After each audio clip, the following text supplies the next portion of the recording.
ഈശോയിൽ സ്നേഹം നിറഞ്ഞവരെ, ഹല്ലേലൂയയിലേക്ക് എല്ലാവരെയും ഒരിക്കൽ കൂടി സ്വാഗതം ചെയ്യുന്നു. നാം എല്ലാവരും ഈ ലോകത്ത് ജീവിക്കുന്നവരാണ്. നാം എല്ലാവരും നമുക്ക് ഒത്തിരി സുഹൃത്തുക്കളുണ്ട്, ബന്ധങ്ങളുണ്ട്, സമൂഹ മധ്യത്തിൽ നമുക്ക് ഒത്തിരി സ്ഥാനമാനങ്ങളുണ്ട്, ബഹുമാനങ്ങളുണ്ട്. അങ്ങനെയൊക്കെ ജീവിക്കുന്ന വ്യക്തികളാണ്. നമ്മൾ യേശുക്രിസ്തുവിൽ വിശ്വസിക്കുന്നവരുമാണ്. പക്ഷേ ചിലപ്പോൾ ചില സന്ദർഭത്തിൽ നമ്മൾ യേശുവിനെ ഉള്ളിൽ കാണാനൊരാഗ്രഹമുണ്ട്, നന്നായ കൊള്ളാമെന്ന് ആഗ്രഹമുണ്ട് എങ്കിലും നമുക്കതനുസരിച്ച് ജീവിക്കുവാൻ സാധ്യതയില്ല. കാരണം സമൂഹത്തെ നോക്കിയിട്ട്, ചില പ്രമാണികളെ നോക്കിയിട്ട് നമ്മൾ അങ്ങനെങ്ങാനും യേശുക്രിസ്തുവിനെ അനുസരിക്കാനോ ജീവിക്കാനോ അല്ലെങ്കിൽ ഈശോയെ കൂടുതൽ അറിയാനോ ഒക്കെ നമ്മൾ ശ്രമിച്ചാൽ ഒരുപക്ഷെ നമ്മൾ നാണം കെട്ട് പോകുമോ എന്നുള്ള ചിന്തകളൊക്കെ നമ്മുടെ മനസ്സിലുണ്ടായിരിക്കാം.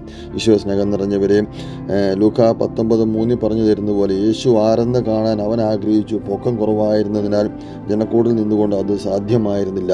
അത് സക്കേവൂസിനെ പറ്റിയാണ് പറയുന്നതെങ്കിലും സക്കേവൂസ് ആ സമൂഹത്തിൻ്റെ മധ്യത്തിൽ ഇരുന്നു കൊണ്ട് ഈശോയെ കാണാൻ അവരുടെ കൂടെ ഇരുന്ന് ആഗ്രഹിച്ചെങ്കിലും അവന് പൊക്കം കുറവായിരുന്നുകൊണ്ട് സാധ്യമായിരുന്നില്ലെങ്കിലും അവനൊരു പണി ചെയ്തു. സമൂഹത്തിൽ ഇച്ചിരി നാണം കണ്ടാലും കുഴപ്പമില്ല, ഇച്ചിരി ബഹുമാനം കുറഞ്ഞാലും കുഴപ്പമില്ല എന്ന് കരുതി അവിടെ കണ്ടിരുന്ന ഒരു മരത്തിലേക്ക് ചാടി കയറി ആ മരത്തിലിരുന്നു കൊണ്ട് യേശുവെ കാണുവാൻ ശ്രമിച്ചു.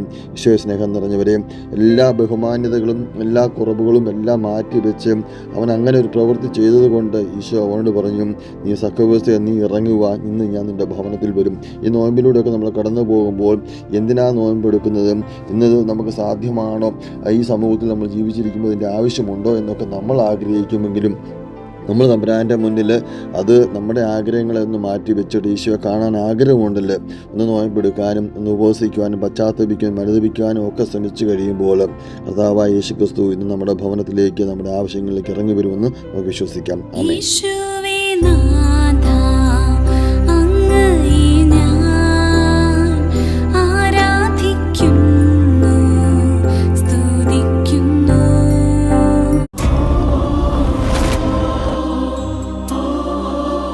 This is Sweet and Bitter Spiritual Program. Join with us and share to your friends.